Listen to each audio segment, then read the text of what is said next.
यूं ही नहीं ताज ताज बन जाता है। शिल्पकारों का हुनर और चुनिंदा संगमरमर ताज को नायाब बनाते हैं। कुछ ऐसे ही चुनिंदा जगहों से बस खास ही चुनकर लाता हूँ।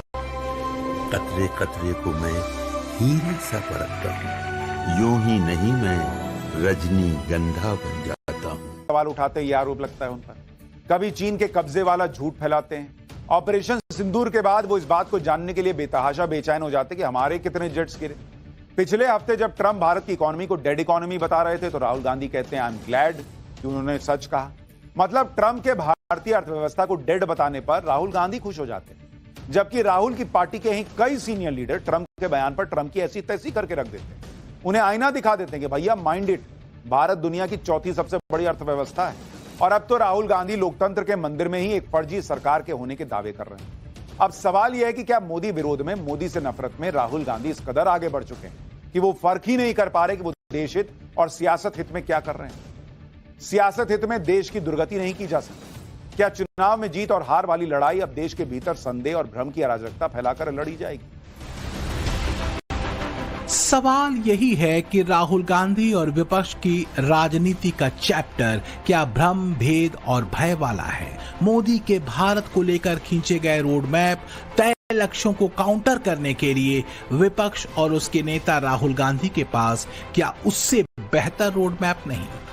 वक्त बीतता जा रहा है। 10 साल में विपक्ष के नेता और उसके गठबंधन के किसी सिपहसालार के पास फिलहाल भारत के भविष्य को लेकर कोई रोड मैप नहीं दिखता, सिवाय मोदी को कोसने के। तो क्या इसलिए बिहार चुनावों से पहले महाराष्ट्र और हरियाणा की हार को जनता के ब्रेन से वॉश करने के लिए कांग्रेस और उसके नेता राहुल गांधी ने वोट चोरी वाला जुमला गढ़ दिया? और अगर ये जुमला नहीं कोरी सच्चाई है तो फिर राहुल गांधी इलेक्शन कमीशन के हलफनामे वाले प्रस्ताव को मान क्यों नहीं लेते? एफिडेविट क्यों चाह रहे हैं? तो इतना बड़ा खुलासा किया है, अगर ये सब है, मान लो अगर अनइंटेंशनल गलती है तो आप उसको इन्वेस्टिगेट करिए। आप वोटर लिस्ट दे क्यों नहीं रहे हैं? आप इन्वेस्टिगेट कर क्यों नहीं रहे हैं? उसके बजाय आप कह रहे हैं कि एफिडेविट साइन करके दो। इससे बड़ा ओथ क्या है जो हम सदन में लेते हैं? तो पूछा ये जा रहा है कि हलफनामा क्यों मांग रहे हैं? हलफनामा इसलिए मांग रहे हैं क्योंकि राहुल गांधी का ट्रैक रिकॉर्ड ही ऐसा है। बीजेपी कहती है कि राहुल गांधी का हिट एंड रन वाला पैतरा पुराना है। एक बार नहीं कई बार इस पैतरे की पोल खुल भी चुकी है और राहुल गांधी ने बिना शर्त माफी भी मांगी है। जैसे साल 2019 में राहुल गांधी ने चौकीदार चोर जैसे नारे लगाकर लोकसभा का चुनाव लड़ा था। फिर 2019 में सुप्रीम कोर्ट में एफिडेविट देकर बिना शर्त माफी मांगी थी। इसी साल सावरकर पर राहुल गांधी के एक बयान को लेकर सुप्रीम कोर्ट ने उन्हें लताड़ा था। सुप्रीम कोर्ट ने कहा था कि आप इस तरह के कमेंट क्यों करते हैं, ऐसा मत कीजिए। तब कोर्ट ने यह कहते हुए राहुल गांधी को राहत दी थी कि आगे से वो ऐसा कोई बयान न दें। जुलाई 2016 में भी राहुल गांधी ने संघ को लेकर विवादित बयान दिया था, जिसे लेकर सुप्रीम कोर्ट ने उन्हें फटकार लगाई थी, पूछा था कि वो आरएसएस पर इस तरह के बयान क्यों देते हैं। तब 2016 में बयान वापस लेते हुए राहुल गांधी ने सुप्रीम कोर्ट में कहा कि आरएसएस ने गांधी की हत्या नहीं कराई। देखिए, क्या कहा क्या नहीं कहा मुझे नहीं मालूम पूरी तरह, इसलिए मैं इस पे कोई प्रतिक्रिया तब तक नहीं दूंगा। जहां तक सवाल है राहुल गांधी का, आज अगर सबसे निर्भीक, निडर, साहसी आवाज मोदी सरकार के खिलाफ कुछ उठ रही है तो उसका नाम है राहुल गांधी। तो हमें गर्व है अपने नेता पे, जो भी देश हित में, जनहित में है वो उठा रहे हैं। अपने ही देश की अर्थव्यवस्था को डेड बताना क्या देश हित है? खासकर तब जब वो 11वीं अर्थव्यवस्था से चौथी बड़ी अर्थव्यवस्था बना हो। क्या जंग में देश के विमानों के गिरने के बारे में पूछना जनहित का मुद्दा है? जनता के द्वारा नकार दिए जाने का ठीकरा संवैधानिक संस्थाओं पर फोड़ना क्या नेता प्रतिपक्ष के रचनात्मक पक्ष का रिफ्लेक्शन है? राहुल गांधी मोदी की तरह जननेता बनना चाहते हैं। वो बेचैन हैं कि अगर 2029 से पहले ये न कर पाए तो बड़ी मुश्किल से जोड़ा गया गठबंधन फिर तो उन्हें अपना नेता किसी भी कीमत पर नहीं मानेगा। बदले तेवर से लेकर कलेवर और पावर पॉइंट प्रेजेंटेशन तक कांग्रेस ने अपने पारिवारिक नेता के मेकओवर में कोई कसर नहीं छोड़ी। लेकिन दिक्कत यह है कि काम हार्डवेयर पर नहीं हुआ। 2014 में मोदी भारत के भविष्य के सपने को लेकर आए थे। अब उस सपने को सिद्ध करते मोदी का विजन 2047 के विकसित भारत का है, जबकि 2014 में भी राहुल मोदी विरोध में ही अटके थे। आज भी वो वहीं खड़े हैं। मोदी ग्लोबल साउथ की एकजुटता में भारत के किरदार को मजबूत करने में लगे हैं, तो वहीं राहुल कहते हैं कि विदेश नीति फेल्ड है। मोदी का फोकस यूथ सेंट्रिक प्रोग्राम्स पर है, वहीं राहुल जातीय भेद बढ़ाकर सिर्फ अपनी राजनीति चमकाने में लगे हैं। मोदी दावा करते हैं कि 2 साल में भारत तीसरी बड़ी इकोनॉमी होगा, तो दूसरी तरफ राहुल गांधी भारतीय अर्थव्यवस्था को डेड बताते हैं। आपको ये मालूम नहीं है कि इंडियन इकोनॉमी डेड इकोनॉमी है? कोई कंफ्यूजन है आप में? पूरी दुनिया जानती है कि Indian economy is dead economy और बीजेपी ने इकोनॉमी को खत्म कर दिया है। तो आप लोग हैरान क्यों लग रहे हो? देश की उपलब्धियों का परचम आसमान में भी लहरा रहा है। 2014 तक भारत में सिर्फ 74 एयरपोर्ट थे, अब इनकी संख्या बढ़कर 160 से ज्यादा हो गई है।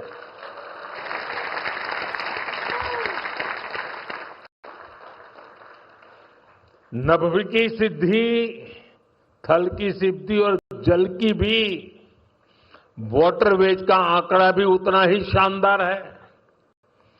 2014 में सिर्फ 3 नेशनल वाटरवेज ऑपरेशनल थे, अब यह संख्या बढ़कर 30 हो चुकी है। कांग्रेस और राहुल गांधी की सबसे बड़ी दिक्कत यह है कि वो अभी भी भारत और भारतीयों की नब्ज समझ नहीं पा रहे। कहने को वो मोहब्बत की दुकान लेकर आए थे, लेकिन ऐसा लगने लगा है कि मोहब्बत की दुकान वाली दुकान में माल भ्रम, भय और भेद का भरा हुआ है। भाई, सियासी दुकान चलाना एक बात है, देश चलाना दूसरी बात। पॉलिटिकल एक्सपर्ट ये बात कहने लगे हैं कि राहुल गांधी जिस दिन ये बात समझ लेंगे उसी दिन उनकी राजनीतिक परिपक्वता पर उठते सवाल खत्म हो जाएंगे। पहली बार राहुल गांधी नेता प्रतिपक्ष बने, लेकिन दिक्कत यह है कि तथ्यों और अचूक तर्कों के बजाय वो ऐसे ड्रम बजा रहे हैं जिसमें जनता के मुद्दे गायब। वो जाति की बात करते हैं, हिंदू वोट बढ़ जाए इसका प्रयास करते हैं, वो सत्ता में आ जाए, बस यही उनका ध्यान है। लेकिन इससे देश के भीतर एक बार फिर जातीय भेद कितना बढ़ेगा, राहुल गांधी इसकी चिंता ही नहीं करते। वो भारत पाकिस्तान जंग में बस एक रट लगाए रहते हैं कि हमारे कितने फाइटर जेट्स गिरे ये बताओ। राहुल गांधी एक बार भी ये नहीं सोचते कि ऐसे सवालों से वो सिर्फ देश के प्रति शंका ही बढ़ा रहे हैं, सेना और देश के लोगों का मनोबल नहीं तोड़ रहे हैं क्या? वो भारत को डेड इकोनॉमी बताते हैं बिना ये सोचे कि वो ग्लोबल फैक्ट से उलट बात कर रहे हैं। मोटिव सिर्फ एक होता है, सियासी माइलेज लेना। सारे डॉट्स जोड़ने से एक ही सवाल उठता है कि राहुल गांधी की सुई बस एक जगह क्यों अटकी है कि किसी तरह कुर्सी मिली, बस मोदी को बदनाम कर दो, किसी तरह भाई सत्ता मिलनी चाहिए, यही उनका लक्ष्य दिखता है। चाहे धुरी समाजवादी हो, कांग्रेसी हो या फिर कोई और, सबका दर्द एक ही है, मोदी और मोदी का राष्ट्रवाद। बीजेपी आरोप लगाती है कि जिन लोगों ने देश के लोकतंत्र को प्राइवेट लिमिटेड की तरह हाँकने का लंबा अनुभव रखा, वो अब अपने नकारेपन से नकारे जा चुके हैं। तो क्या यही वजह है कि विपक्षी राजनीति में मोदी के विजन से बड़े विजन के बजाय विष है? कहीं भाषा भेद का, कहीं जाति भेद का, कहीं तुष्टीकरण का। आखिरकार चुनाव आयोग को कटघरे में खड़ा करके और फर्जी वोटिंग की बातें उठाकर विपक्ष हासिल क्या करना चाहता है? वोटर के मन में भ्रम पैदा करना, ये नैरेटिव सेट करना कि देश में कुछ भी ठीक नहीं हो रहा, देश की संवैधानिक संस्थाएं भ्रष्ट हो चुकी हैं, फर्जी तरीके से चुनाव जीता जाता रहा है। चुनावों से जनता का भरोसा हटा देना इसका मकसद है। इलेक्शन कमीशन जानता है कि हमने उनकी चोरी पकड़ ली है, इसीलिए एसआईआर आया है। ये एसआईआर जो है इंस्टीट्यूशनलाइज चोरी है। इलेक्शन कमीशन खुलकर बिना डरे बीजेपी के साथ मिलकर चोरी कर रहा है। और ये जो एसआईआर है इसका लक्ष्य गरीबों का जो हक है, उनका वोट जो है उनसे चोरी करने का है। मैं आपको एक और बात बताना चाहता हूं। इस पूरी इन्वेस्टिगेशन में हमने वोटर एडिशन को देखा है, मगर जितना एडिशन होता है शायद उससे ज्यादा डिलीशन होता है, सबट्रैक्शन होता है। तो ये सिर्फ एक मेन तरीका हमने पकड़ा है, दूसरे तरीके पे हमने इन्वेस्टिगेशन की ही नहीं है। सवाल यह है कि राहुल गांधी फिर चाहते क्या हैं? पहले बिहार में जब चुनाव आयोग ने एसआईआर शुरू किया तो राहुल गांधी इल्जाम लगाने लगे कि ये वोट की चोरी के लिए पैंतरेबाजी है। वो तो पटना की सड़कों पर घूमते एसआईआर का विरोध तक कर रहे थे। उनके नए नए मित्र बने तेजस्वी यादव तो एसआईआर को सरकारी योजनाओं के लाभ तक से जोड़ रहे थे। वो कह रहे थे कि अगर नाम कटा तो सरकार की योजनाओं का लाभ मिलना बंद हो जाएगा। अब राहुल गांधी कह रहे हैं कि चूंकि उन्होंने चुनाव आयोग की गड़बड़ी पकड़ ली इसलिए एसआईआर करवाया जा रहा है, जबकि राहुल गांधी के कथित एटम बम फोड़ने से पहले ही एसआईआर शुरू हो चुका था और उससे पहले खत्म भी हो गया। मैं आज राहुल जी को भी कहना चाहता हूं, बंद करिए ये वोट बैंक की राजनीति। मतदाता शुद्धिकरण पहली बार नहीं हो रहा है।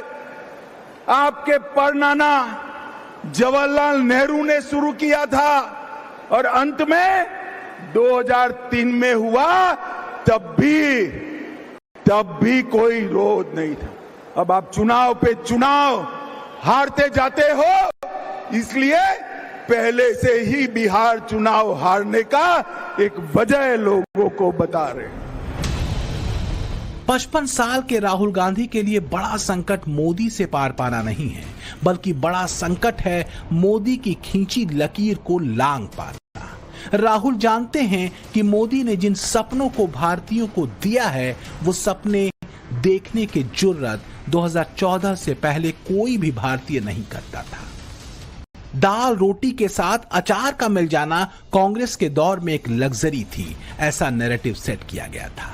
आज स्थिति बदल चुकी है।